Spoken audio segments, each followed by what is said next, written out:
Hi, this is Roger. Thanks for dropping by. And well, as promised, I'm going to have a go at these little Disas.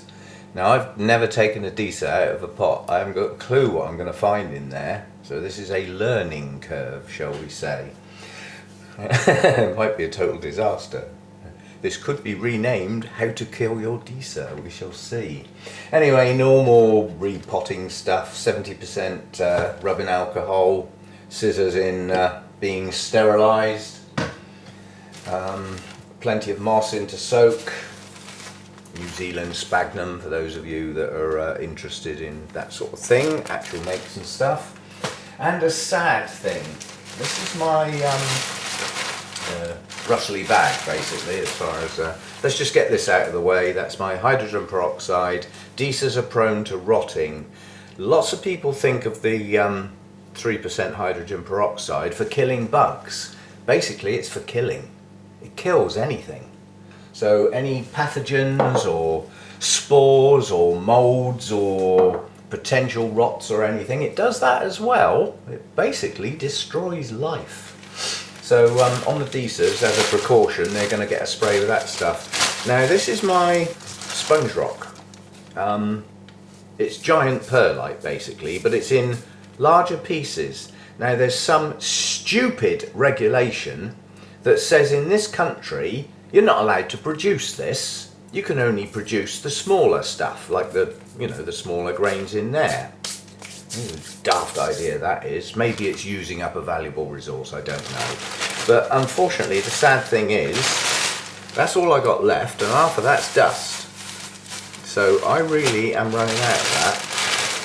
And it's a shame, because I can't get it in this country anymore. The one guy who imported that from the States and did a good trade in it can't get it anymore, because he's basically been told if he wants to buy any more, he needs to buy a pallet, which apparently is about 1.3 meters cubed. That's enough for the whole of Europe for about 5 years, so he would never sell it. So he's not going to buy it. So I've lost access to that now. We'll have to go to the smaller stuff or an alternative or something. Yet to be thought out, because I haven't actually run out yet. Let's get my watch off and get that wet. Okay, so as a precaution this particular time, the sponge rock has actually been rinsed, because as it's getting to the bottom of the bag, it was very, very dusty. Now I don't like normally potting with wet media because it sticks to everything, but I haven't got a lot of choice. The other choices that have been taken away from me is pots suitable for Disas. Now the guy I asked at the Orchid Society says see if you can get I think they're called tom pots, but they're deeper and slimmer, because apparently these like to root quite deep. Well, I haven't got any. I haven't seen anywhere local where I can get hold of the things. So there will be an interruption in the video while I actually get these pots really clean, because they're going to have to go back in the same pots. I haven't got much choice. I don't want them in clear pots for once. I mean, these are terrestrials, they're not epiphytes. Effectively they're bog plants. If you really want to know how these things grow, they grow on the edges of flowing streams with their roots in reed beds and things like that. And the water that they grow in not long before was actually snow on the top of a mountain. The water is cold, so they like their feet wet and cool. Not always easy to achieve. I've just heard of somebody who keeps their rainwater in the fridge, especially for their Disas. Now that sounds silly, but it's not. That's actually spot on. I may well be using that idea, but I am going to try and look after these better this year, next year, if they survive this process we're about to do. If there's anything in the pot worth repotting. Otherwise I shall get some more. I want Disas, I love them. But next year these are going to go outside. I'll find a spot for them. I will take precautions against the slugs and snails, which are going to go for these, I'm sure, once they get outside. So I'll have to look after them specifically because of the outdoor environment. They will need extra sort of things to look after them, but they will grow better outside. I know they will. They're not really an intermediate greenhouse plant. That's not how they would normally grow. They're used to pretty clean mountain air, good air movement, sometimes actual sun on them, and as I say, they like their feet cold. So, oh well, let's get at it. Only one way to find out what's inside the pot, and let's take it out. As I say, I've been dreading doing this, but I'm told this is a good time of year to take away any old dead bits that are inside the pot. Anybody that's interested, that one has actually got a name. That is Inca Princess. One of the other ones has got a name. I'm not sure I can pronounce that, but we'll have a go. And the other one, I mean, effectively, I was gifted 2 Disas at the Malvern show. I didn't see the person who gave them to me. They left them for me with our Orchid Society stand. One of them didn't make it, and one of them has actually put up a reasonably strong growth, I suppose, for a Disa. I don't know. Anyway, let's make a mess. Let's see what we've got. A word of warning: if you play with Disas, their roots are incredibly fragile. They are brittle and they are fragile. Oh, what have we got in here then? Right, we've got some chunky bark in the bottom. Now, given that these are supposed to be deep rooters, that's possibly not a good idea. So when I repot this, the moss is going down into the bottom. I don't know what those little plants are, but they're not Disas. Okay, let's see what we've got. I bet we've got next to nothing in here, and I've done this too early. You are supposed to time it right and get it when the roots are progressing but not well established. That doesn't look like there's going to be much in here, does there? The trouble is, I don't know what I'm looking for. I don't even know what the roots are supposed to look like. But at the moment, I don't actually see any roots. There must be some, surely. A plant can't live without roots.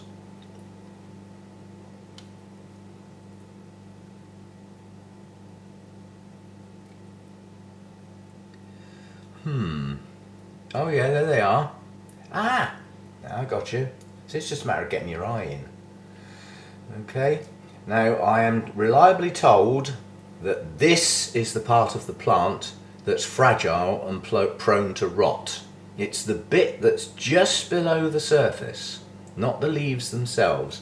Now, these are those tiny little roots. I think that's a bit of moss. I'm not going to pull at it. I'm going to leave it. Whatever's left on there can stay there. But the one thing, there it is the little corm thing. So it's difficult to say what's happened to this one, because this looks like a new plant. But it could just be, there's nothing else in there. I haven't missed anything. Now I'm wondering whether to, when I got this, the top of the moss was actually live sphagnum moss. Now I'm wondering whether to just put a little bit of that to one side and put it back on the top of the pot. Live sphagnum is special. If ever you've been in any form of survival type stuff, I'll call it, we won't go into detail, but if you get an injury or anything out in the wilds, you head for a bog, you find some sphagnum, and you just squeeze the water out and chuck it on your wound. It has an incredible sterilising effect. Now, given that these are a little bit prone to rots and stuff, I think some live sphagnum on the top might be just the job. So we'll get rid of that rubbish. Right, let me put that with the tag, because as I said, I'm going to have to clean the pots up in between, and the easiest thing to do is just get them all out of their pots first. So that one has got some delicate little roots. Right, let's have a look at this one then, because as I say, this was a gift. It's very, very loose. It's really loose. Now, I don't know whether that's right or not. Now that's in a more peaty thing. Aha! Now this is more like what I was expecting, apart from the fact that the corm is pretty damn deep in the pot, right down in the bottom corner. And is that a root? I hope that's a root. Okay, so that's the little corm thing I was after showing you. It's like a little you know, a miniature crocus bulb or something. But that is how they grow.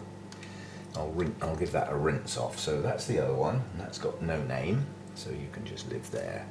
But that hasn't got a root system as such, but it has got a corm attached to it, so that's where its nutrients are stored. That's its equivalent of a pseudo bulb, apart from the fact it lives underground. Right, let's have a look at this one. This one's got two growths on it. They may or may not be joined together, and I don't like what that's in. It might be just the job, but I don't like it. It's virtually pure grit with something else unknown. Again, you know, I've just delicately done that, and that's got no roots on it at all. So I doubt if that will survive, but we'll give it a try. And this other tiny little one, there's one of the little tiny corms, and the fact that that bit has got a corm on it, it might survive. So I wouldn't class that as a major success. Chances of survival, possibly. Unlikely, probably. So, right, I'll stop there, have a clean up, get the pots done, and get everything ready, and we'll put them in their pots. As it's a repotting video, sounds like a good idea. I'll be back. Right, everything cleaned up. I've had a little break. Just witnessed a lovely little spectacle out in the one of the trees out there. There was a jay and a magpie, and they don't get on. So there was a lot of kerfuffle and going on. And then, as usual with magpies, the bullies of the bird world, they ganged up on the jay and shooed it away. I hate magpies. However, jays might be noisy, but they're one of our prettiest birds, and big too, so you get to see them. Right, break over. Schoolboy error, muddled the plants up in the sink, but managed to know that that was my plant, and that goes with that label. That was the single plant, and that was the pair. And in the video earlier, they had their labels in. So the other label goes with the pair, but I'll have to relook at the video to find out. Anyway, let's go. Don't muddle your tags up. For these, it's not that important, quite honestly, apart from the one that I specifically purchased because I like the blooms if it ever does, which was the Inca Princess. The other two were, I'll find out what they are when they bloom. Now, the instructions I got given from my learned friend was that he actually does 4 or 5 parts perlite to 1 part sphagnum. And herein lies a problem. How do you measure the parts when sphagnum is like that? So basically, he obviously proposes a lot of perlite, so quite a lot of aeration in there. And obviously the sphagnum will wick. It will keep everything nice and moist right up to the top, which is the bit where I prefer not to get the moisture because that's where they're prone to rotting. So I'm going to mix up by the handful, which is not an exact science, obviously. 2, 3. I'm probably going to run out before I do all 4. 4. Now let's do it a bit at a time. So that's 4 to 1. Let's get the grass out. Oh, actually, it doesn't matter that much. Think where these come from. They grow in reed beds, so they're used to lots of straggly bits. And then we'll sort of stir that up. That seems an awful lot of perlite. Now, although that guy knows exactly what he's talking about, that don't look right to me. So I don't know how he measures his sphagnum, but I'm going to put some more in because it just doesn't look right to me. That looks better. That's still a hell of a lot of perlite. It's nearly all perlite. But in amongst it is the sphagnum. Now there's lots of long strandy bits of sphagnum in there. Let me just rinse my hands. I have a plan. What I'm going to do now is I'm going to tear up some sphagnum into the tiniest pieces I can and add that to the mix. Really, really small tiniest little pieces of sphagnum, and that will get in between all the little bits of perlite and sort of make it a bit more full as a media. And as I say, I think in their natural environment, although these are, like I say, they're bog plants, but they're also terrestrials in as much as they do grow in the ground, albeit not real, they're not like in dirt or anything like that. So their roots would be in a relatively loose environment, they wouldn't be packed in tight.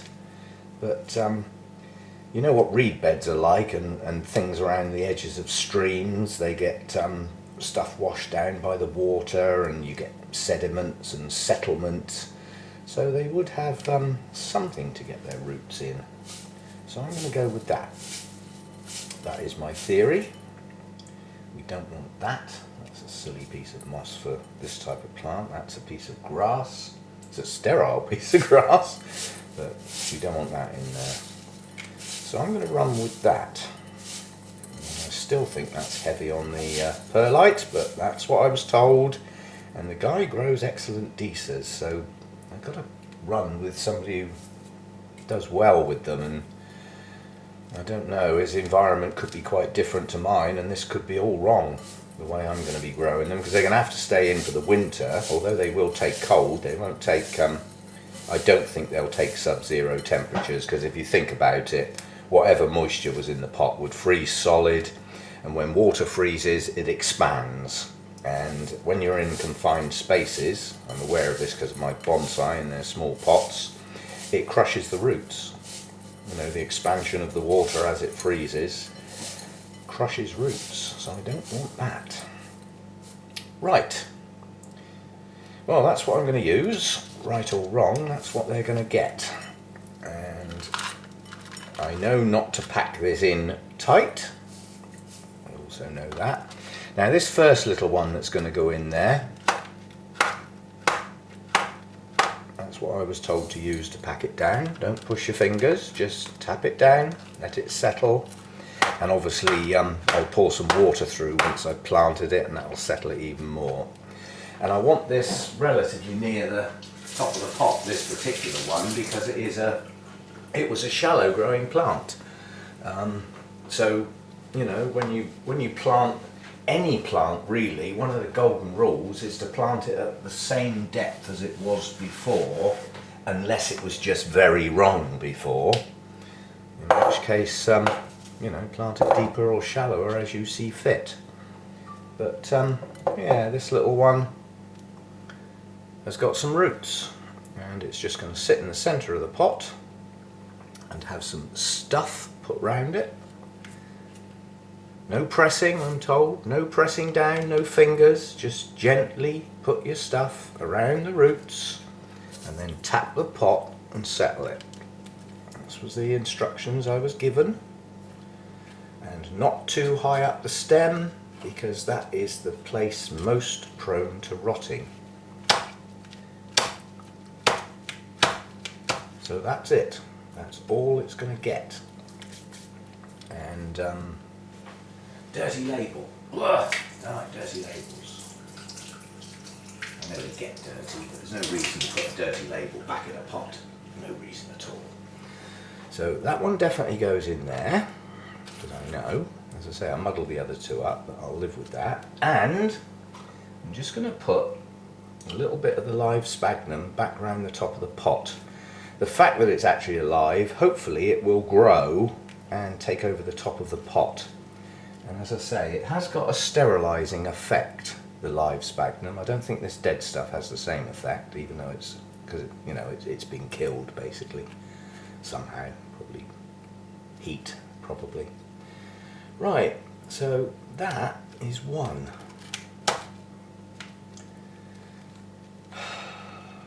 I wonder. Don't you just love it when you watch somebody doing a video who really hasn't got a clue what they're doing? Gives us all hope. So that's one done. Now this one is an odd one, because it has got some little roots near the top of the stem, and it's also got this long bit which is probably going to rot off, quite honestly. But I don't want to cut it because, as I said, I don't know these plants. I don't know what I'm doing. But that bit can go right down inside there. So this one I'm going to have to pot a little bit differently, because obviously I can't put so much in at the beginning, otherwise I'll have to force the little plant down to the bottom of the pot, and that's not going to do it any good at all. So this one is just going to get held in place gently, and the rest of the stuff just put in round the edges, taking care not to damage those tiny little roots, because they really are tiny. Get quite a bit in there. It's not absolutely in the middle of a pot, but it's not the end of the world, is it? And just tap that down. So far so good. A little bit more. That is a lot of perlite. Still, that's what I was told. Tap that down. Now those little roots on the stem are below the surface, but not very far below the surface. The long dangly bit at the bottom, which, well, I will predict it's going to rot off, but who knows, in some new moss and media, it might actually chuck out some more roots from that stem. I didn't think that was how they grow, but obviously some of them are. And then we'll put a little bit of the moss on the surface. Hopefully that'll get going. Haven't got much left now.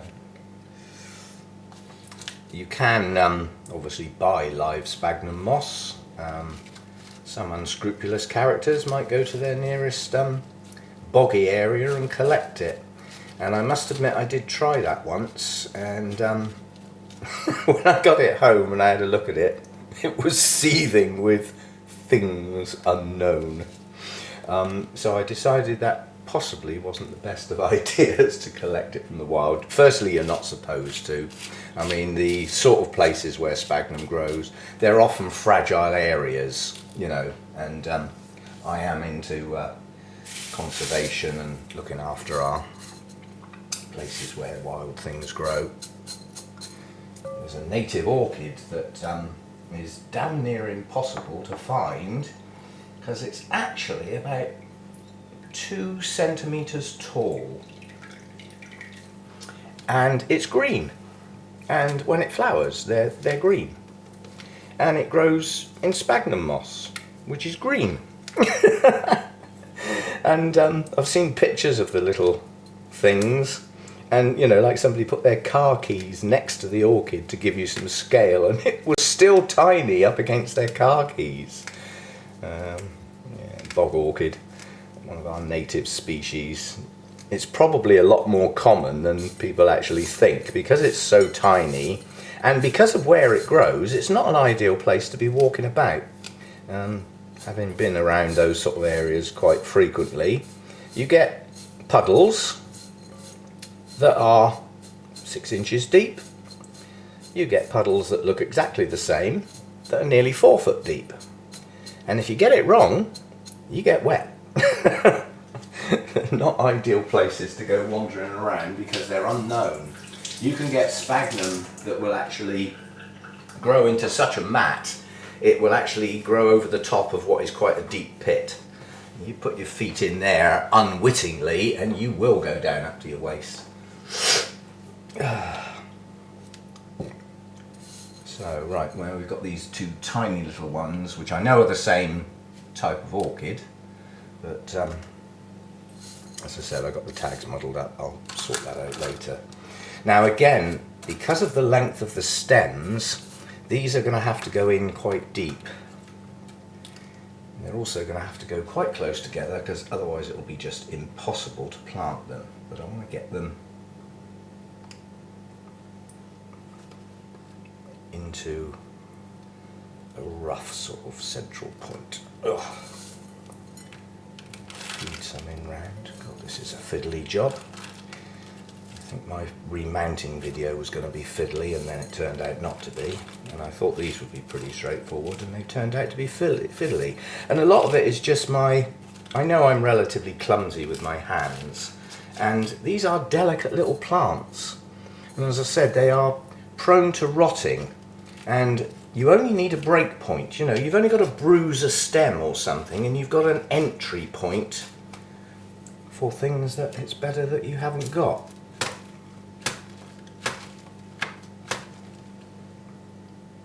I'm feeling that can have a little bit more, but not a lot. Yep, that's about it. Now that's got quite a gap at the top, and they ought to be a bit deeper, but I'm not going to take it all out and start again. I'm just going to put my little bit of live sphagnum in, and if the live sphagnum takes off, as I hope it does, it will actually come up to the top of the pot. It will sort of work its way up, and that is a perfectly viable growing environment for them. You know, that would naturally occur. So that's it. That's what I've done. I don't know whether it's going to work. I haven't got a clue. And I'm going to have to find something else to repot now. I know this sounds tight and silly, but this sponge rock is precious to me. And as I've got some out and I've washed it, I don't want to put it back in the bag. So yeah, there we go. Disas. This is not an instructional video. This is a, I don't know what you'd call it, but it's giving something a go that I've never done before. I'm not absolutely confident in what I'm doing. I did get some instructions. I assume they were valid, and that's it. Now, unusually, I would now pour a load of water down through the pot, because I'm normally working with bark. There's always some dust on bark, even though they say it's nice and clean. There's always some dust. And certainly this sponge rock, if I'd used it, I wouldn't normally have washed it, and that has been dusty. So I would normally absolutely drown a repotted plant for its first watering, because the media would be dry. This media is wet. I don't actually need to water these plants, so all I'm going to do with them is take them back to their place, sit them back in their nice clean trays, which I've just washed up, and put some water in the tray, and they'll wick up what they need. So yeah, little tiny Disas, little delicate Disas. We'll see if they live. And don't start a book on it, running a blinking bet. We'll see. I mean, that's my first attempt. Hopefully it'll work. And I do plan on getting some more Disas, but I'm not buying little young plants anymore. I want to get some good established plants. There's a supplier in England, Dave Parkinson Disas. You can find him on Google. It's got quite a nice website with quite a few spelling mistakes and some grammatical errors, but you know what he means. Some good culture notes on there. Now, he swears by peat. Well, he can swear by it all he likes. I don't believe in using moss peat. It comes from incredibly fragile and scarce regions. It's a precious resource. There are alternatives, but Dave Parkinson says that the peat alternatives don't work as well, and in some cases don't work at all. So I put that to my friend, and he said, well, I used to use peat, but for ecological reasons I now won't use peat. So I have to use alternatives for a lot of my terrestrials, but I won't use it for my Disas. I've found that the perlite and sphagnum mix works perfectly well for my Disas. Now, hopefully in my environment it'll work well for me. We shall see. Updates will follow. Probably looking like dead brown plants in a pot. Now, who knows? Perhaps we'll get some new leaves and perhaps they'll do okay. Okay, thanks for dropping by. As I said, do not treat this as an instructional video. This is a real amateur job, this one. Okay, thanks for dropping by. See you next time.